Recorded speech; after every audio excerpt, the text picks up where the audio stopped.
guys, welcome back to my channel, Carrie's sister. आज मैं आपको दिखाऊंगी पापा के अंडे कमाल में कम बजे में गाइस वो हम लोग के बालकनी में है शायद से वो भी तो लोग शांत चलो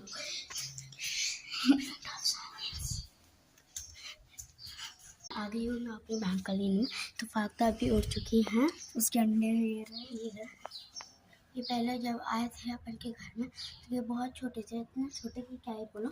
इनके धीरे धीरे अभी लार्ज होते रह जाते हैं कि पता नहीं अंडे कब क्रैक होंगे। मुझे तो वेट ही नहीं रहा फाख्ता पालने के। तो गाइस मैं इसे नहीं भी रखूँगी अपने सेकेंड पार्ट में। तो गाइस मुझे वेट नहीं हो रहा कि वो कब क्रैक होंगे। ओके सो मैं आपको इसका पार्ट सेकेंड में बताऊँगी। तो this is for today, bye guys.